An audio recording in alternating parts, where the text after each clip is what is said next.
안녕하십니까. 아침 햇살입니다. 트럼프가 북한 지도자를 세계 정상급 전략가로 꼽은 이유라는 주제로 오늘 이야기를 나눠보겠습니다. 트럼프 대통령이 요즘 이제 미국 대선 일정 때문에 바쁘죠.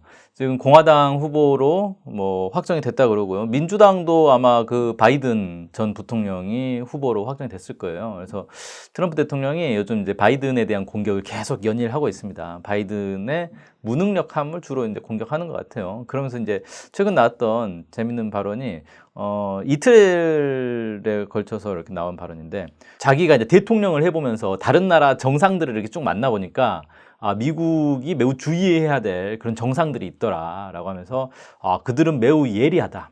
게임의 최정상에 올라와 있다.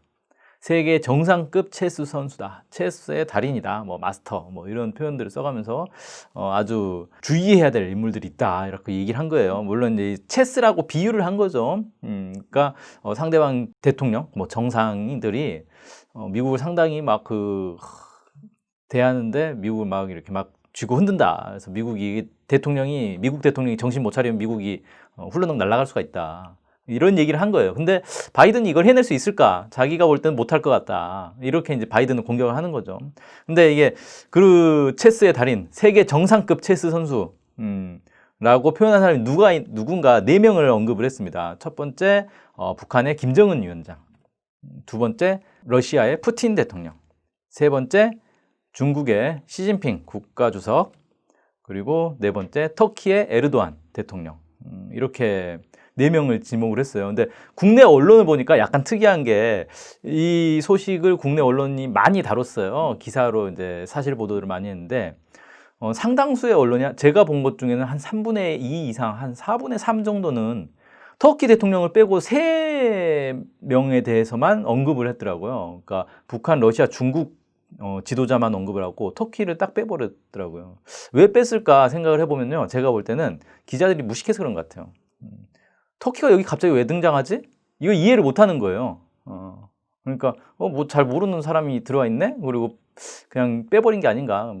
어차피 뉴스 기사를 쓰는 사람들 입장에서는 조회수가 높아야 되는데, 조회수가 높으려면 국민이 많이 아는 사람들만 언급하면 되지. 잘 모르는 사람 굳이 언급해 줄 필요가 있나?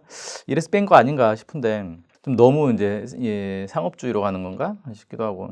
저는 기자들이 자기들도 잘 몰라서 뺐을 거라고 생각합니다. 자, 아무튼 체스에 비유한 게 좀 특이해요. 우리는 사실 체스 많이 안 두잖아요. 요즘은 체스를 좀 많이 두는 것 같긴 한데, 이제 우리는 원래는 이제 장기를 뒀죠. 예, 동양에서는 장기를 두고, 체스는 이제 서양식 장기다 이렇게 부르는데, 체스로 이제 비유를 많이 한단 말이에요. 이 체스로 비유하는 그 사람 중에서 제일 유명한 사람이 지그브뉴 브레진스키, 발음 어렵네요. 네, 이 사람이 있어요. 옛날에 백악관 국가안보보좌관을 했던 사람이고, 미국에서는 외교 안보 전략 분야에서 어떤 원로로 꼽히는 사람입니다. 이 사람하고 이제 헨리 키신저, 이렇게 2명이 각각 이제 공화당과 민주당을 대표하는 그런 어떤 전략가로 이렇게 꼽히는데, 이 사람들의 제자들이 지금 다 미국의 이제 외교의 실세 핵심들을 이루고 있어요. 브레진스키는 재작년에 이제 사망했죠. 나이가 엄청 많죠. 헨리 키신저는 지금도 살아있어요. 90세가 넘어가지고.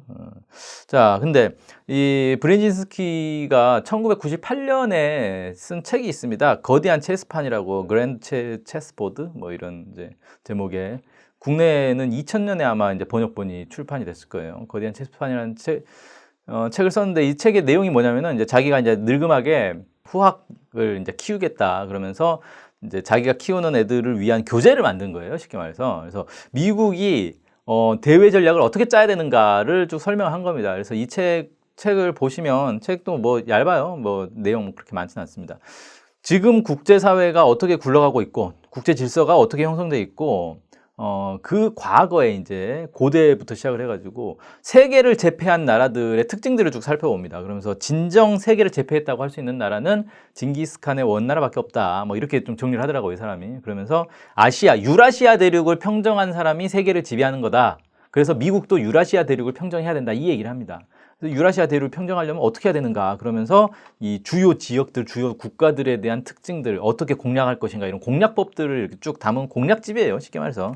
자, 이 브레진스키의 거대한 체스판이라는 책에 따르면은 일단 미국이 이제 세계를 제패하고 있다. 1998년이니까 뭐요? 그 냉전도 해체되고 막 저기 러시아, 소련 망하고 막 이랬으니까 미국이 이제 그 최고, 제일, 세계 유일 초강대국 뭐 이렇게 표현하죠. 그래서 이 챔피언인 거예요, 여기가. 미국이 체스 시합의 챔피언이고 여기에 이제 도전자들이 있다. 이 챔피언 자리를 노린 도전자가 프랑스, 독일, 러시아, 중국, 인도 이렇게 5나라를 꼽습니다. 근데 잘 생각해 보면 우리가 볼 때는 프랑스, 독일은 사실 미국하고 그냥 동맹국이잖아요. 한 통속이란 말이에요. 프랑스나 독일이 과연 미국을 거꾸로 뜨리고 미국의 자리를 차지할 수 있을까? 안 된다는 거죠. 미국의 하위 동맹이기 때문에 쉽게 말해서 미국이 보스고 프랑스나 독일은 중간 보스인 거예요.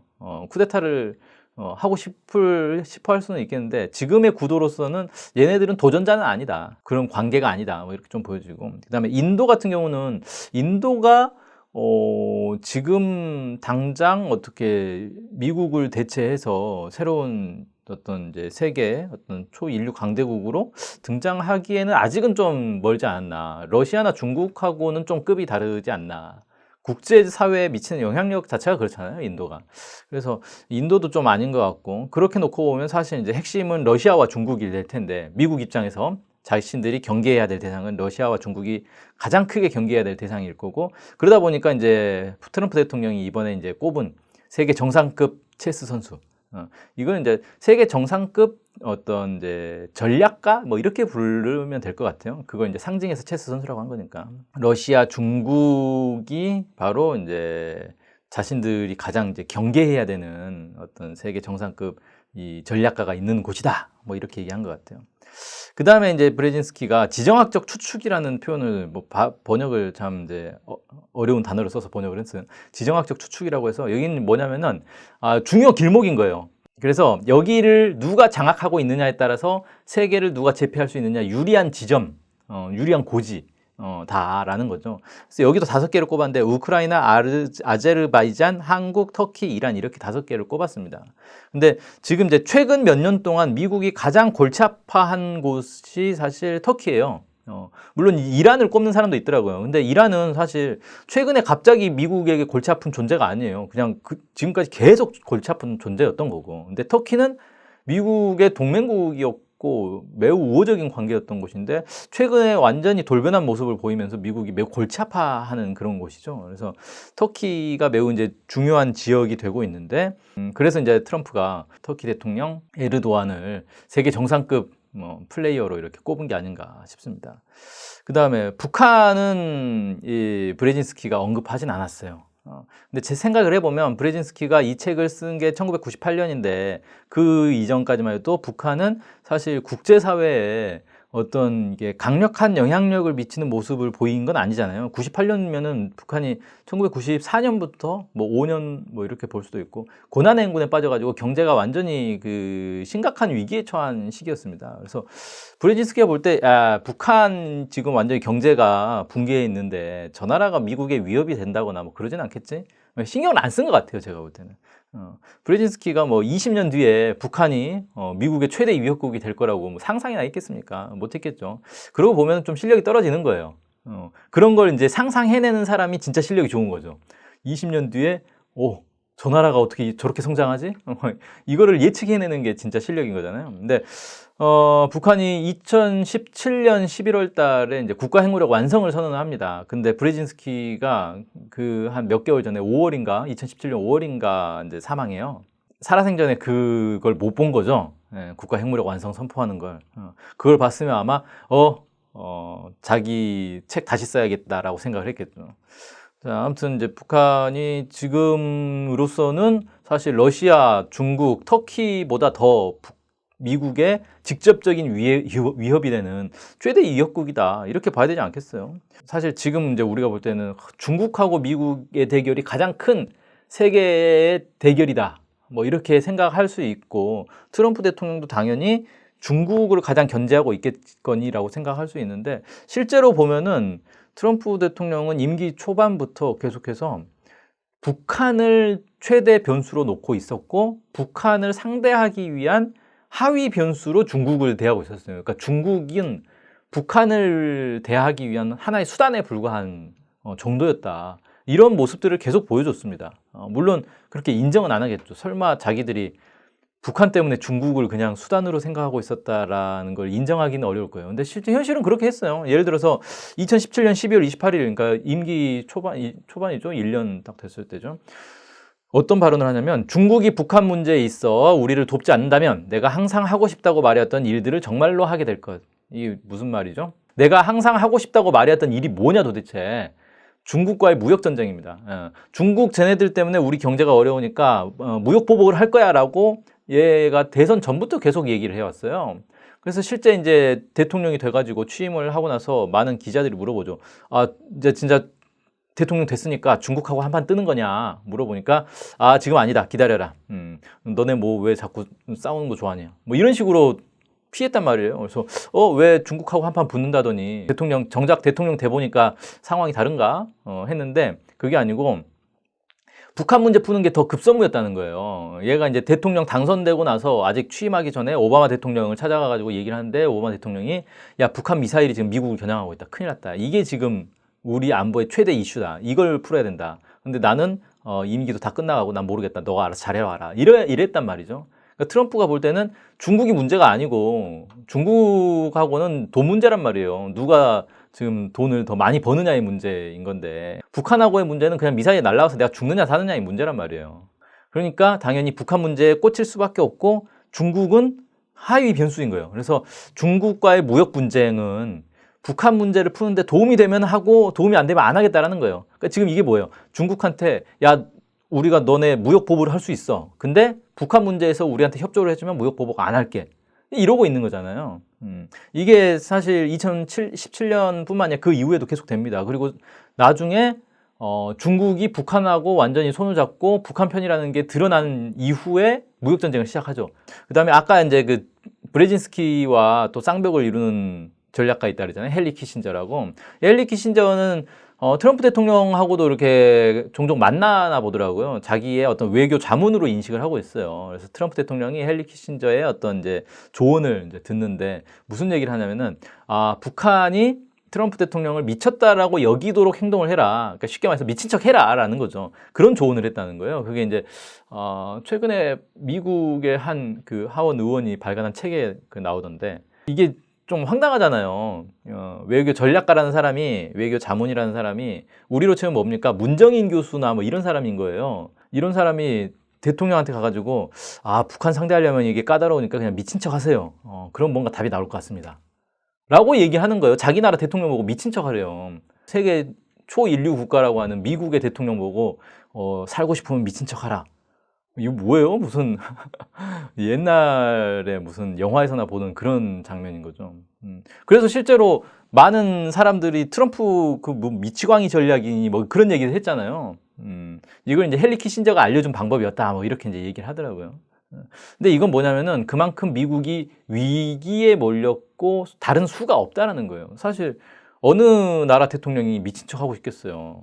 근데 미친 척 하지 않으면 미국이 상당히 어려움에 처하니까 지금 이 위기를 벗어나려면 그냥 일단 미친 척 하자. 라고 한 거잖아요. 그리고 그 발단이 바로 이제 북한에게서부터 나왔다라는 거죠.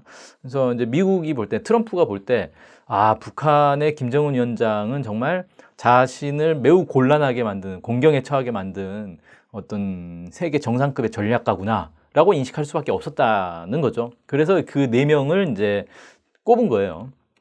자, 그럼 좀 구체적으로 한번 살펴보겠습니다. 체스. 미국이 이제 체스를 둘 때 우리가 이제 체스든 뭐 장기든 뭐 바둑이든 자기만의 공략법이 있지 않습니까? 이 공략법의 핵심은 뭐냐면 상대방을 계속 괴롭혀야 되는 거예요. 상대방이 이걸 막지 못해서 쩔쩔매게 만들면서 동시에 여러 공략법을 섞어가지고 막 파상 공세를 해야 됩니다. 여기로 막 때리다가 저기로 막 때리다가 이쪽으로 또 막 때리다가 예상치 못한 막 이런 공세를 펴서 상대방을 완전히 무너뜨려야 되는 거예요.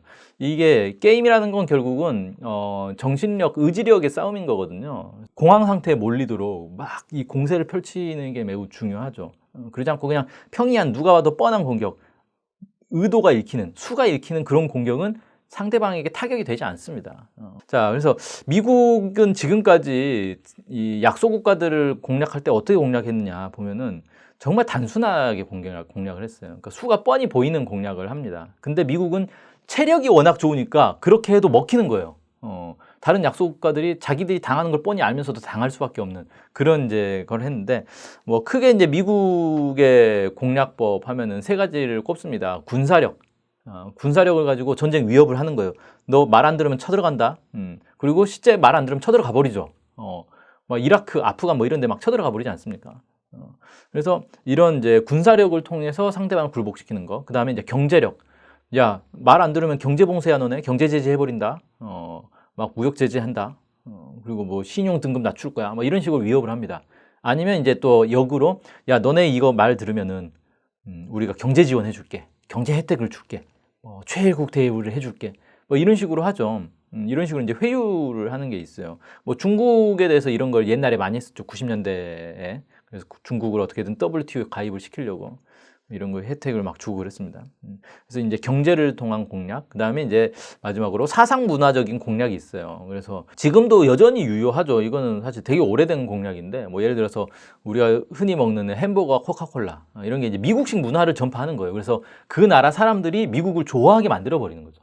뭐 헐리우드 영화, 이런 이제 블록버스터 영화들을 막 쏟아 부어가지고 그 사람들이 와, 미국이라는 나라에 대해서 환상을 갖게 딱 만들잖아요. 그래서 그런 영화들 보면은 정말 노골적으로 뭐가 나오냐면 막 어떤 그 주인공 영웅이 딱 등장할 때 성조기가 갑자기 뜬금없이 확 휘날리고 막 그래요.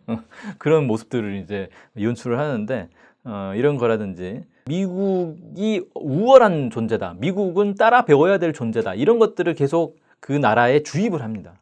그렇게 해서 그 나라 사람들이 미국을 좋아하게 만들고, 그래서 미국이 위협을 하지 않아도 알아서 말을 잘 듣게 만드는 그런 거예요. 그래서 사실 한국이 대표적이죠. 한국은 완전히 미국을 최고의 나라로, 우리가 본받아야 될 나라로 이렇게 막 인식을 하고 있지 않습니까? 그래서 길거리 나가봐도 다 너도 나도 영어를 쓰는 거를 최고로 이렇게 잘났고 멋있고 뭐 이런 걸로 인식을 하잖아요. 뭐 거리 간판도 다 영어로 돼 있고, 뭐 미국 영화, 뭐 미국인 뭐 다 최고로 치죠.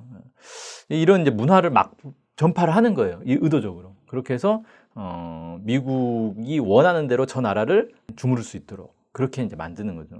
자, 그런 이제 이런 미국의 체스 전술들이 있는데, 그간에 이제 지금 미국이 꼽았던 이 4개 나라들이 어떻게 이걸 대했는가, 이걸 한번 볼게요. 북한 같은 경우는 어떻게 했느냐. 북한이 사실 이제 미국의 전쟁 위협에 진짜 되게 오랫동안 그리고 강도 높게 노출이 돼 있었죠. 보통 이런 나라들은, 그러니까 보통 작은 나라들은 미국이 이렇게 오랫동안 군사적으로 위협을 하면 그냥 굴복을 하고 맙니다.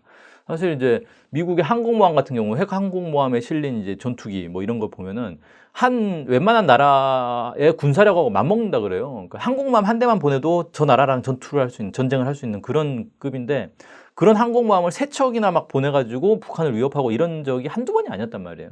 그리고 시시때때로 전략 폭격기가 막 날아오고, 이렇게 되면 사실 웬만한 나라들은 버티지 못하고 굴복을 하죠. 근데 북한은 어떻게 했습니까? 핵으로 우리를 위협하네? 그럼 우리도 핵무기 만들지 뭐. 그래서 핵으로 만들어가지고 정면 대결을 해버리는 거예요. 그래서 다른 나라하고 다른데 미국이 군사력을 통한 어떤 접근, 이게 이제 안 먹히는 그런 나라가 된 거죠. 그러면서도 지금 이제 상황이 어떻게 됐습니까? 북한이 러시아나 중국과 비슷한 이제 레벨에서 미국을 위협하고 있는 상황이 됐어요. 그러니까 미국 본토까지 수소폭탄을 날려보낼 수 있는 능력을 갖추는 순간 러시아나 중국과 동급이 되는 거죠. 근데 미국이 러시아나 중국한테서 핵 위협을 느끼진 않아요. 왜냐하면 이 두 나라들하고 미국의 관계는 평화 공존 상태인 거거든요. 서로 핵을 쏘지 않을 거라는 거를 알고 있단 말이에요. 그러니까 위협을 느끼진 않죠. 근데 북한은 아니에요. 평화 공존 상태가 아니기 때문에 북한은 진짜 핵을 날릴 것 같거든요. 그러니까 위험한 거고 미국이 긴장하는 거예요. 근데 이게 북한이 그렇다고 해서 야, 우리 이제 핵무기 있고 너네 본토까지 날릴 수 있으니까 당장 무릎 꿇어. 안 그러면 바로 쏠 거야. 라고 하지는 않죠. 왜? 그렇게 해버리면 어떻게 되냐면 미국의 정책 결정자들이 어떻게 됩니까? 와, 저 조그만 나라가 핵무기 갖고 있다고 우리를 위협하는데 어떡하지? 그렇다고 무시하면은 진짜 핵 맞을 것 같은데? 무시할 수 없어. 그렇다고 굴복할 수도 없잖아. 그럼 어떡하지? 이성적 판단을 못 하는 거예요. 그렇게 되면 이제 왜 쥐가 구석에 몰리면 고양이를 문다 그러잖아요. 그래서 너무 이 막 구석으로 몰아버리면은 미국이 출구를 찾지 못하고 북한과 전쟁을 해버릴 수가 있단 말이에요. 이래 죽나 저래 죽나 우리 일단 전쟁이라도 해보자. 혹시 아냐 이길 수도 있지. 이렇게 돼버릴 수가 있기 때문에 북한 입장에서는 그렇게 이 미국의 정책 결정자들이 이성적인 판단을 할 수 있는 여지는 계속 남겨둔 상태에서 몰고 가고 있는 그런 상황이다. 그래서 이번에 그 7월 달에 김여정 제1부부장의 담화 있잖아요. 그거 보면은 장문의 담화인데 미국을 향해서 던진 거예요. 미국을 막 이렇게 너네 까불면 죽는 거야 라고 위협하면서도 한편으로는 또 트럼프하고 아직 관계가 좋으니까 뭐 크게 걱정 안 해도 될 거야. 뭐 이런 식으로 막 이렇게 쥐었다 폈다 하는 거죠. 뭐 냉탕 온탕을 막 왔다 갔다 하면서 그래서 완전히 이 막 이성을 잃고 덤비지는 않도록 그러면서도 압박을 느끼고 결국은 북한과 관계 개선할 수밖에 없도록 미국을 계속 압박하고 있는 그런 이제 전술을 펴고 있어요. 그렇다 보니까 이제 트럼프가 느끼기에 김정은 위원장은 정말 상대하기가 너무 힘들다. 도대체 어떻게 이렇게 자기가 대처해야 될지 너무 힘들다. 뭐 이런 느낌을 받을 수밖에 없는 거잖아요. 막 편지 날아오면 막 좋아 죽겠다가도 갑자기 막 핵으로 막 당장 쏴버릴 것 같이 막 하고 이걸 도대체 어떻게 해야 되지? 이런 이제 느낌을 받지 않았을까 싶고요. 그 다음에 이제 또 하나는 그 2018년과 2019년에 걸쳐가지고 북미 정상회담이 있었어요. 사실 3차례 있었다고 봐야죠. 판문점에서도 정상회담을 한 거니까 1시간 동안 독대를 한 거잖아요. 근데 이 3차례 북미 정상회담 과정에서 트럼프가 계속 주력했던 게 뭐냐면은 북한의 이제 김정은 위원장에게 핵을 포기하면 경제적으로 번영을 누리게 해주겠다는 얘기를 계속 했습니다. 이렇게 하면 웬만한 나라는 넘어온단 말이에요. 리비아도 사실 그렇게 넘어온 거거든요. 그래서 이제 완전히 망했잖아요. 근데 북한이 안 넘어오더라는 거예요. 경제 제재를 하는데도 안 넘어오고 경제 번영을 시켜주겠다고 해도 안 넘어오고 북한이 내세운 건 뭡니까? 김정은 위원장이 딱 내세운 건 자력 부강의 전략이에요. 자력 부강 노선. 우린 미국하고의 경제 제재나 뭐 경제 지원이나 이런 거와 무관하게 우리 힘으로 그냥 부강하려고 한다라는 겁니다. 근데 이걸 이제 많은 외부의 시각에서 볼 때는 야, 저게 가능하냐, 이 세계화 시대에 외국과 특히 이제 미국 이 경제권과 협력을 하지 않고 어떻게 부강한 나라를 만드느냐, 그건 불가능하다. 이렇게 생각을 한단 말이에요. 사실 힘들죠, 그게. 그러니까 북한의 경제가 다른 나라들처럼 양쪽으로 이렇게 급격하게 팽창하는데 한계가 있는 거예요. 근데 코로나 사태가 딱 터지면서 전 세계 경제가 완전히 마비가 됐잖아요. 한국이 지금 OECD에서 경제 성장 1위예요. 근데 마이너스예요. 그럼 다른 나라는 볼 것도 없는 거죠. 뭐 마이너스 막 처참합니다. 지금 경제 성장률이. 왜? 코로나가 터지면서 경제가 다 단절돼 버린 거예요. 그러니까 어쩔 수 없이 북한의 자력 부강 노선을 다들 채택할 수밖에 없는 상황이 돼 버린 거죠. 다 단절돼 버렸으니까. 근데 지금까지 그거 안 해왔잖아요. 그러니까 방법이 없는 거예요. 그러니까 경제가 완전히 다 무너지고 있는데 그러면서 오히려 이제 북한 경제가 부각이 되는 거죠. 북한이 자력 부각 노선으로 어차피 고립된 경제 발전 노선을 계속 밟아왔는데 그게 코로나19 시대에 딱 보니까 오히려 적합한 경제 노선이었네. 이런 게 또 드러난 거잖아요. 그래서 상당히 이제 주목을 받게 되는데 최근 몇 년 동안 김정은 위원장이 북한 경제에 대해서 상당한 투자를 했어요. 노력을 기울였어요. 그래서 보면 성과들이 계속 나오고 있습니다. 뭐 언론에서 보셨을 거예요. 려명거리라든지 삼지연시라든지 어랑천 발전소라든지 뭐 양덕 온천 문화휴양지, 중평 남새 온실농장, 순천 인비료 공장. 그 다음에 지금 이제 한참 건설 중이죠. 평양종합병원. 뭐 이런 것들이 이제 막, 건설 위주로 제가 쭉 봤는데, 북한 경제가 상당히 빠르게 이제 확대되고 있구나라는 걸 보여주는 그런 이제 징표들이 많이 있어요. 근데도 불구하고 북한에서 뭐라고 하냐면, 인민 생활 향상에 어떤 결정적인 이 전진이 없다, 아직. 그래서 내년 1월 달에 당대회를 또 하겠다라는 거예요. 여기에 대해서 다시 한번 대책을 세워보자 라고 해서, 그러니까 우리가 볼 때는 와, 저 정도면 북한에서 상당히 좀 성장한 거 아닌가 라고 싶은데 이걸로 부족하다는 거예요. 이거 한참 부족하다. 이렇게 얘기할 정도로 북한에서 상당히 높은 목표를 가지고 빠르게 지금 성장하고 있는 모습들 우리가 좀 볼 수가 있습니다. 그러니까 북한의 어떤 자력 부각 노선이 지금 먹히고 있는 건 아닌가, 이렇게 볼 수 있는 거죠. 러시아로 한번 가볼게요. 러시아도 얘기할 게 너무 많으니까 한 가지만 딱 얘기하겠습니다. 러시아가 계속 경제 제재를 받고 있어요. 그럼 푸틴 대통령이 보통 다른 나라들은 이제 경제 제재 받으면 어떻게 이 경제 제재를 풀까를 막 고민을 하잖아요. 근데 그게 아니고 푸틴 대통령 같은 경우는 야, 경제 제재가 우리 자력 경제를 강화할 수 있는 계기가 된다. 그러니까 지금 이 기회에 우리 국내 산업을 막 발전시키자. 오히려 이렇게 좀 나가고 있어요. 그러니까 마치 뭘 보고 있는 것 같냐면 작년에 우리 일본에서 반도체 이 소재를 수출 안 해버리겠다라고 막 위협을 했잖아요. 그러니까 어떻게 했습니까? 부랴부랴 일본 말고 딴 데서 살 데 없나? 우리가 자체 개발할 수는 없나? 막 이런 걸 찾잖아요. 그런 것처럼 비슷한 거예요. 러시아도 경제 제재가 딱 들어오니까 어떡하지? 야, 우리 힘으로 이걸 먹고 살 수 있는 방법을 한번 찾아보자. 우리 산업을 발전시키는 방법을 찾아보자. 이런 식으로 접근을 한 거예요. 그래가지고 실제 마이너스 경제였던 걸 플러스 경제로 바꿔냅니다. 경제 제재를 받으면서. 그런 이제 푸틴 대통령의 어떤 관점, 이런 것들이 지금 이제 미국 입장에서는 야, 경제 제재 하면 러시아가 금방 무릎 꿇겠지라고 생각했을 거예요. 무릎을 안 꿇어버리고 오히려 경제를 발전시킬 수 있는 계기로 삼아버리는 이런 좀 아이러니한 모습 보면서 야, 푸틴 대통령은 도대체 어떻게 공략해야 되는 거지? 뭐 이러지 않았을까 싶어요. 중국 봅시다. 최근에 미국이 중국에 대해서 상당히 의미심장한 입장을 내놨습니다. 폼페이오 국무장관이 7월 23일 날 그 어디 대학인가에서 연설을 했는데 연설 내용이 너무 셌어요. 제가 볼 때는 외교 수장으로서 할 수 있는 표현이 아니었습니다. 너무 직설적으로 적나라하게 중국에 대해서 완전히 공격을 하는 발언들을 해가지고 사실상 중국에게 선전포고를 했다, 저는 이렇게 보고 있습니다.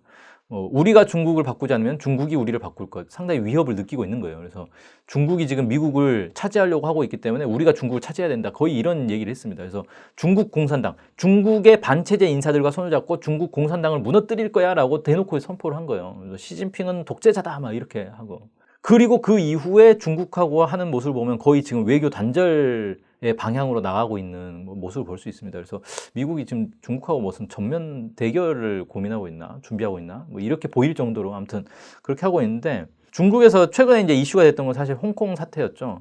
근데 홍콩 사태에 대해서는 사실 여러 가지 관점들이 존재합니다. 그래서 인권의 관점, 민주주의의 관점, 이렇게 이제 보는 사람들도 있고, 그런데 기본적으로 이 홍콩 사태에 미국이 개입해 있는 거는 다 이제 확인이 돼 있는 거고, 중국 입장에서는 홍콩 사태의 배후에 미국이 있다라고 생각하겠죠. 미국은 홍콩 사태가 확대되면 확대될수록 중국 정부가 곤란해지기 때문에 당연히 그걸 바라겠죠. 그래서 어디까지 개입을 했는지는 알 수는 없으나 어쨌든 홍콩 사태는 미국과 중국의 어떤 대리전 성격도 있는 거예요. 근데 이 홍콩 사태를 시진핑 주석이 상당히 영리하게 넘어갔어요. 그래서 지금 홍콩 사태에 대해서 뉴스 나옵니까? 전혀 안 나오죠.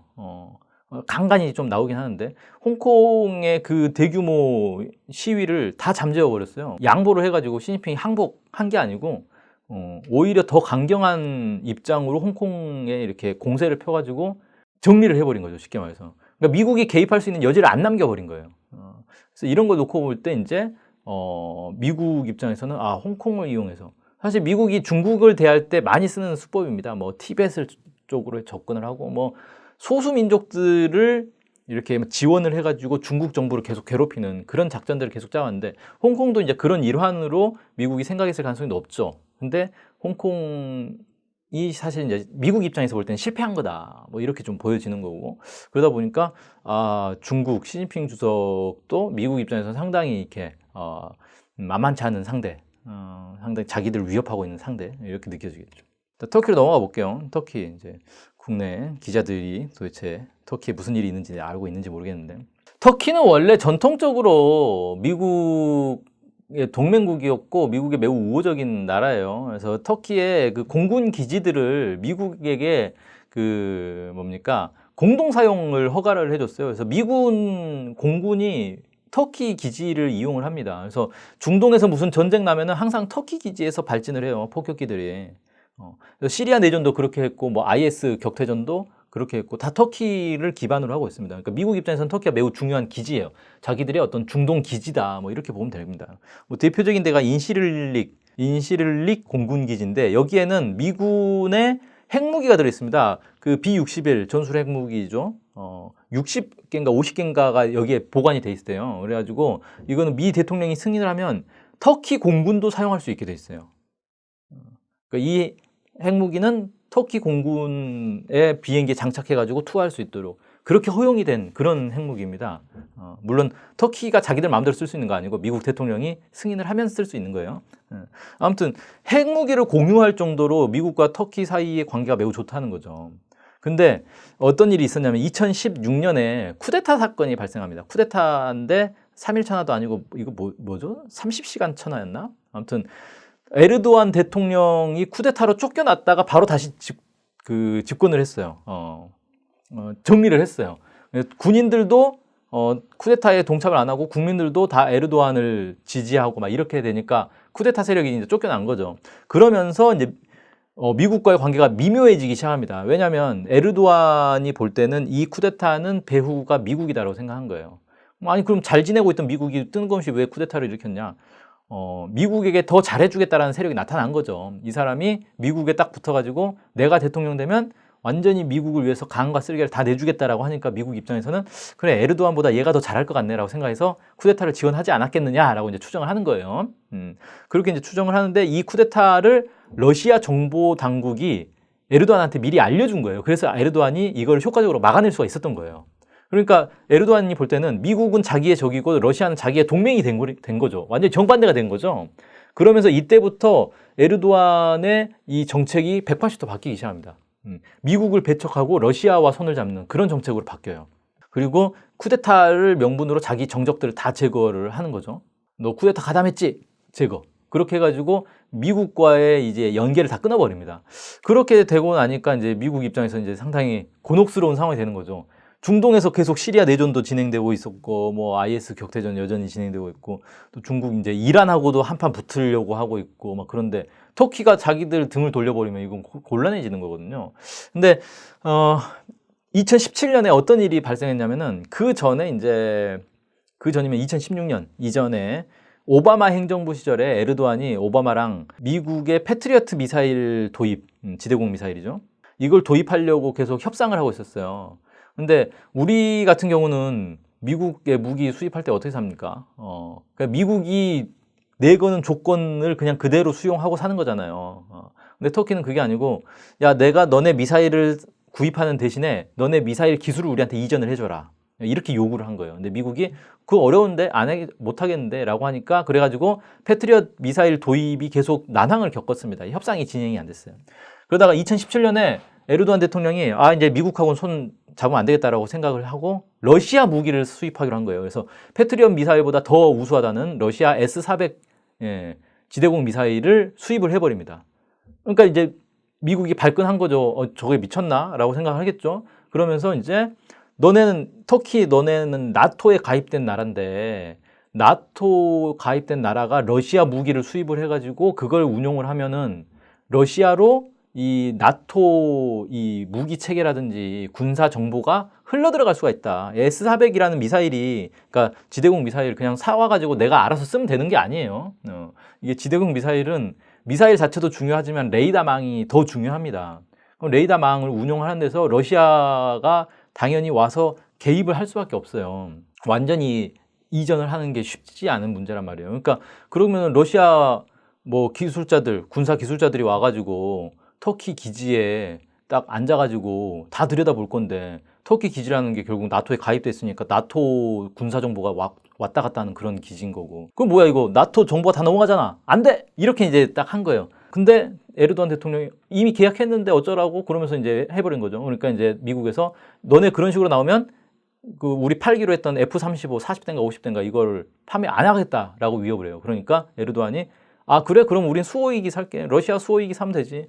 또 이런 식으로 이제 반박을 합니다. 그러면서 이제 완전히 아수라장이 됐죠. 미국하고 터키가 완전히 그 형제처럼 살다가 완전히 적이 돼버린 거예요. 그러면서 이제 미국의 목상가, 전도상가가 이제 그 터키에서 체포되는 그런 사건이 발생했는데 이걸 빌미로 해가지고 터키의 장관 2명을 미국이 제재를 때립니다. 저 사람들은 범죄자로 제재를 때리니까 터키가 그럼 미국을 제재를 때려요. 좀 황당하죠. 이게 정말 재밌는 건데 터키가 미국을 제재를 하겠다고 선언을 해요. 미국 경제를 우리가 제재하겠다.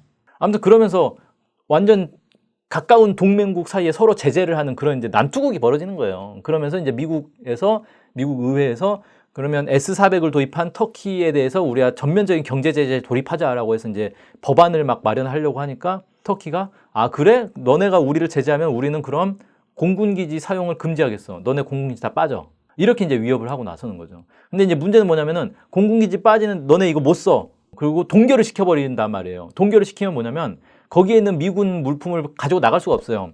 핵무기를 못 가지고 나간다는 거예요. 그리고 나서 지금 그 몇 년 전부터 계속 얘기 나오고 있는 게 지금 제가 정확한 뉴스를 확인을 못 했는데 러시아가 터키 공군기지를 사용하는 문제와 관련해서 계속 협상을 하고 있는 걸로 알고 있거든요. 만약 그렇게 돼버리면 미국 핵무기가 보관된 공군기지에 러시아군이 들어와가지고 거기를 사용할 수가 있다는 말이에요. 완전히 아수라장이 되는 거죠. 그러면서 이제 미국이 이제 상당히 난처한 상황이 되는 거고 에르도안은 대놓고 뭐라고 얘기하냐면 터키는 지정학적으로 매우 중요한 위치에 있다. 그러니까 중동의 어떤 아시아와 유럽을 잇는 그 지역에 있잖아요. 그래서 한쪽은 유럽이고 한쪽은 아시아인 거예요. 터키는. 그러면서 이게 지정학적으로 매우 중요한 위치이기 때문에 미국이 함부로 우리 제재 못한다. 할 테면 해봐라. 라고 이제 대놓고 배짱을 부리는 거고 미국 입장에서는 터키를 잘 달래야 되는 거예요. 지금. 터키를 확 응징을 해버리자니 얘네들이 러시아로 확 넘어가 버릴 것 같거든요. 그러면 안 되잖아요. 그러니까 러시아로 넘어가면 안 되니까 얘를 응징하지는 못하고 잘 달래야 되는 상황인 거예요. 그래서 작년인가 재작년인가 이제 그 트럼프 대통령이 그 에르도안을 이제 백악관으로 초청을 해가지고 정상회담 하면서 그 패트리어트 미사일 문제는 오바마가 잘못한 거다. 내가 잘못한 거 아니다. 전임 대통령이 잘못한 거니까 우린 좀 사이좋게 지내자. 이런 식으로 이제 화해 제스처를 취하는 거죠. 나 원래 에르도안의 이제 왕팬이다. 뭐 빅팬 뭐 이런 표현을 썼어요. 왕팬, 당신 왕팬이야? 뭐 이런 얘기까지 해가면서 비위를 맞추는 거예요. 황당한 거죠. 어떻게 보면은 터키의 상황은 이제 한국과 유사한 점도 있어요. 한국의 대통령이 과연 이런 배짱을 부리면서 미국을 곤란하게 만들 수 있을까? 사실 한국도 이걸 이제 줄타기를 잘 할 수가 있는 거예요. 나 미국 너네가 우리한테 잘 못하면 우린 중국으로 가버릴 거야? 라고 확 해버리면 미국이 엄청 잘해줄 수밖에 없는 저자세를 보일 수밖에 없는 그런 이제 길이 있거든요. 근데 과연 그런 것들을 이제 한국도 할 수 있을까? 한국이 그랬을 때 미국이 어떻게 나올까? 이런 것들을 한번 좀 생각해 볼 필요가 있어서 좀 자세히 약간 설명을 했습니다. 지금 이제 쭉 네 개 나라들이 미국을 어떻게 대하고 있는가 이것들을 쭉 봤는데 결국 보면은 이 이제 북한의 김정은 국무위원장, 푸틴 러시아 대통령, 시진핑 중국 국가주석, 에르도안 터키 대통령 이 사람들이 모두 미국이 그 네 개 나라를 눈치 보고 전전긍긍하게 만드는 어떤 세계 정상급의 어떤 전략을 펼치고 있는 전략가다라는 것들을 우리가 좀 볼 수가 있다. 그래서 트럼프 대통령이 말이 그냥 아무렇게나 내뱉은 말이 아니다라는 거죠. 그런 내용들을 오늘 한번 쭉 살펴봤습니다. 네, 오늘 아침 햇살 여기까지 하겠습니다. 고맙습니다.